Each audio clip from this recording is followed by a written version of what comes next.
que loucura se você parar para analisar com calma. Como é que uma caixinha de plástico cinza, equipada com um processador que hoje seria humilhado pelo chip do seu forno de micro-ondas, conseguiu basicamente desenhar toda a arquitetura de entretenimento que a gente consome na bilionária indústria dos games atual?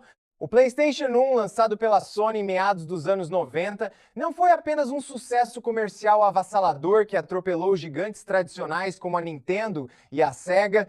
Ele funcionou como um verdadeiro laboratório de testes em escala global, uma espécie de velho oeste do desenvolvimento de software, onde os estúdios precisaram aprender, na marra e do absoluto zero, a traduzir sentimentos humanos para dentro de polígonos em ambientes tridimensionais. Se você viveu aquela era de ouro das TVs de tubo, ou se você simplesmente respeita a evolução da tecnologia e da cultura pop, sabe perfeitamente que o catálogo desse console é uma mina de ouro inesgotável. Hoje nós vamos fazer uma viagem profunda e analítica pelos títulos mais revolucionários e impactantes desse sistema. E eu já aviso de antemão, não existe ordem de melhor para pior aqui.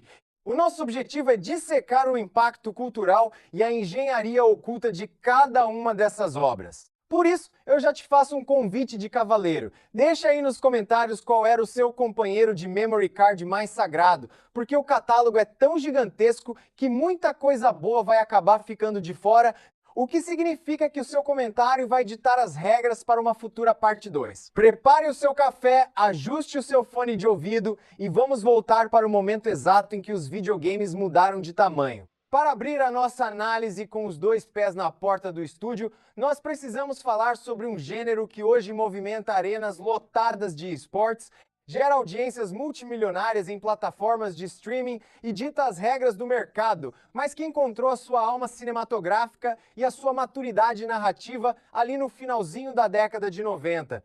Eu estou falando dos jogos de tiro em primeira pessoa. Se hoje você e eu passamos noites em claro viciados em dinâmicas de FPS, saiba que uma parcela gigantesca dessa culpa histórica recai sobre os ombros de Medal of Honor. Mas o que torna esse projeto uma verdadeira relíquia da engenharia de entretenimento é a sua origem dos bastidores. O jogo nasceu diretamente da mente criativa do cineasta Steven Spielberg. Ele estava profundamente imerso no processo de direção e montagem do filme O Resgate do Soldado Ryan, quando percebeu que as novas mídias em CD podiam fazer o público experimentar o peso e o drama de um cenário de guerra real, em vez de apenas assistir passivamente a uma tela de cinema. Foi um dos primeiros títulos da história a compreender que um jogo de tiro precisava de contextualização histórica, de uma pegada documental e de uma trilha sonora de orquestra absurdamente épica para criar imersão. A franquia ainda recebeu a espetacular sequência Underground, provando de uma vez por todas que o PlayStation 1 era perfeitamente capaz de fazer o jogador suar frio de tensão com um controle nas mãos.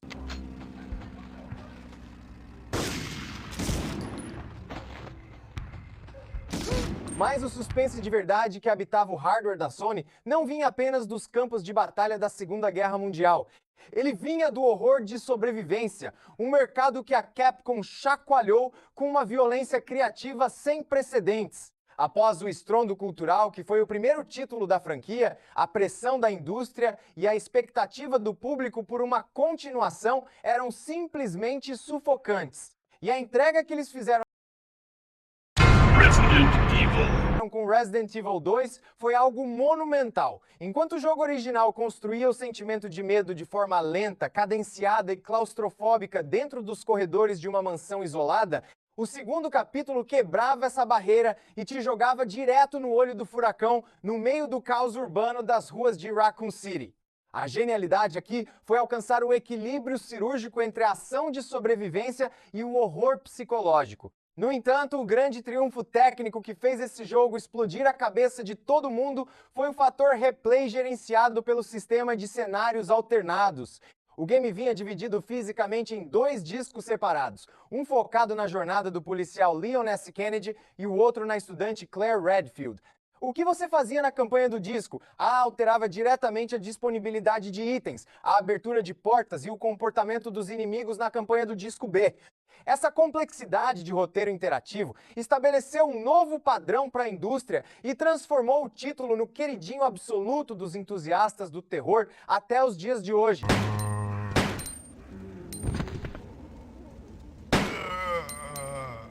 E por falar em reescrever as leis de como se joga um videogame, existia um mestre visionário trabalhando nos escritórios da Konami que decidiu que a melhor forma de vencer um exército altamente armado não era atirando contra ele, mas sim aprendendo a desaparecer nas sombras. Com Metal Gear Solid, Hideo Kojima não apenas refinou a espionagem tática, mas praticamente batizou e popularizou o gênero que nós conhecemos como stealth. O jogo transbordava inovações que desafiavam as limitações físicas do console. Quem é que passou pela infância e conseguiu esquecer a icônica e perturbadora batalha contra o vilão Psycho Mantis? Em um movimento de pura audácia de roteiro, o personagem quebrava a quarta parede, ordenava que você colocasse o controle no chão para movê-lo, com a vibração do motor, e em seguida lia os dados salvos no seu bloco de memory card, comentando de forma sádica sobre os outros jogos da própria Konami que você andava jogando na sua rotina. Esse tipo de loucura conceitual e genialidade técnica elevou o patamar dos videogames, provando para o mundo que o PlayStation 1 tinha parado de produzir brinquedos para crianças e tinha começado a criar experiências artísticas complexas e voltadas para o público adulto. Agora pare por um instante e me diz se essa ironia mercadológica já não chamou a sua atenção antes. A indústria inteira decide correr freneticamente para uma direção e uma equipe isolada percebe que o verdadeiro tesouro estava exatamente no caminho oposto. Pois foi esse discernimento artístico que gerou um dos maiores patrimônios históricos da era dos 32 bits. Naquela época de transição tecnológica, o mercado de jogos havia desenvolvido uma obsessão doentia por polígonos e ambientes tridimensionais. Os executivos acreditavam piamente que o formato em duas dimensões estava morto. A própria Konami estava concentrando quase todo o seu orçamento e sua equipe principal em um projeto 3D de Castlevania para o console de cartuchos da Nintendo. Enquanto isso, em uma sala secundária, um grupo menor trabalhava em silêncio em um projeto de plataforma bidimensional clássico, que viria a ser batizado como Castlevania Symphony of the Night. O jogo chegou a ser duramente esnobado por críticos e lojistas no lançamento, sob pretexto de ser ultrapassado por não abraçar a moda dos polígonos. Mas o tempo é o senhor da razão. Hoje, a aventura de Alucard é reverenciada como uma obra-prima imortal de level design e atmosfera, sendo o responsável direto por batizar, ao lado da franquia Metroid, o aclamado gênero Metroidvania. A fluidez dos movimentos, a trilha sonora gótica que misturava rock com música clássica e a reviravolta monumental de ter que explorar o castelo inteiro de cabeça para baixo são a prova viva de que a fidelidade artística sempre vai esmagar a obsessão por gráficos realistas passageiros.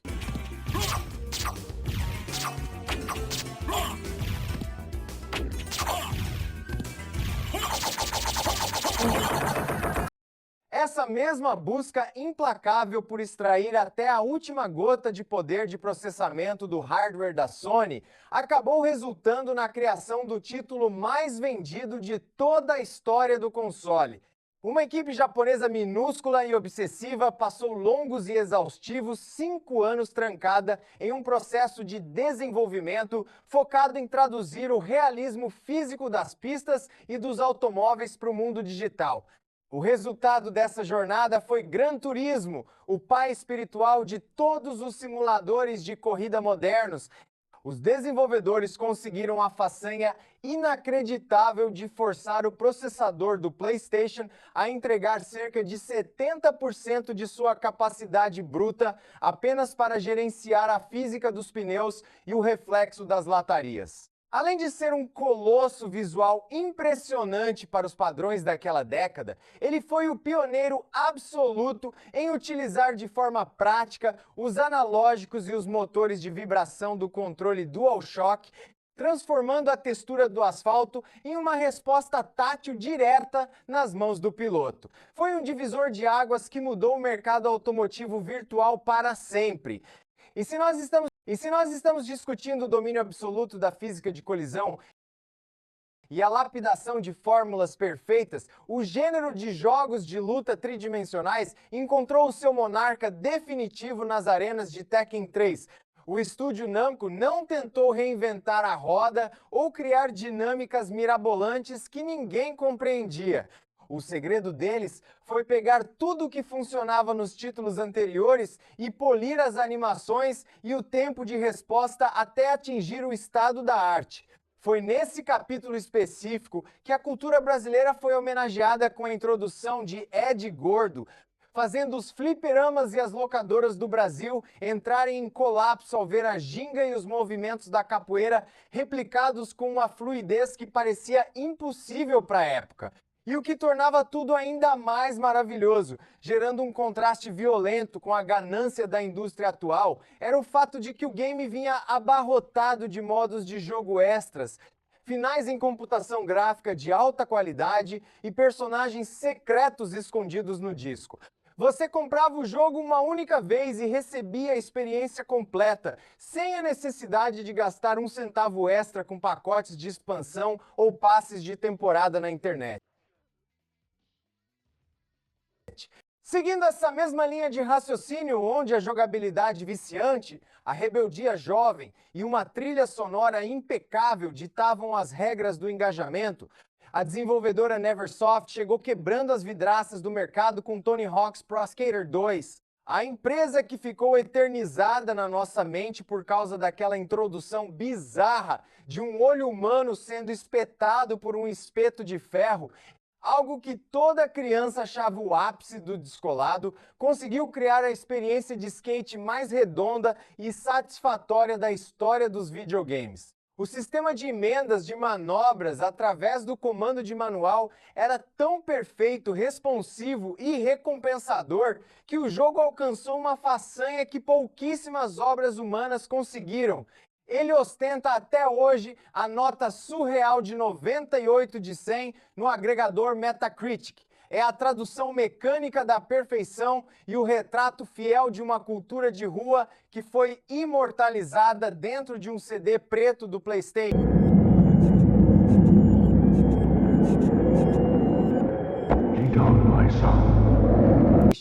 Para fechar o nosso encontro de hoje no topo da montanha e com a carga emocional no limite, nós temos a obrigação moral de discutir o ápice do drama, da ambição comercial e da revolução cinematográfica daquela geração, Final Fantasy VII. O salto de escala que a Square deu ao romper os seus laços históricos com os cartuchos limitados da Nintendo para abraçar a vastidão de armazenamento dos múltiplos CDs da Sony foi algo que redefiniu o entretenimento planetário. O público ocidental, que até então olhava para os RPGs orientais com desdém, ficou em estado de choque completo diante da transição, sem costuras entre os cenários pré-renderizados de Midgar e as cenas de corte em computação gráfica, que pareciam verdadeiras superproduções de animação cinematográfica de alta fidelidade para a época. A trágica e densa jornada de Cloud Strife contra o colapso ambiental provocado pela corporação Shinra e a ameaça apocalíptica de Sephiroth criaram um laço emocional tão profundo com os jogadores que mudaram para sempre a percepção do mundo sobre o potencial dos videogames de fazer o público chorar e refletir como se estivesse diante de um clássico da literatura. Quando nós nos afastamos e olhamos para esse panorama histórico com os olhos do presente, fica nítido que o sucesso avassalador do PlayStation 1 não aconteceu por causa de estratégias corporativas frias ou de resoluções de tela ultrajantes. Ele aconteceu porque aquela era uma época de pioneirismo genuíno, um território de liberdade criativa, onde os desenvolvedores tinham a coragem de errar, de ousar e de colocar a assinatura artística acima dos relatórios financeiros dos investidores. E você, meu caro amigo sobrevivente da era dos 32 bits, qual dessas relíquias de polígonos mais gastou o leitor de CD da sua saudosa TV de tubo? Se você sentiu aquela pontada boa de nostalgia no peito e quer ver a continuação desse documento histórico com outros clássicos que moldaram a nossa vida, o seu manifesto de apoio é esmagar o botão de gostei aqui embaixo para dar força para o nosso canal.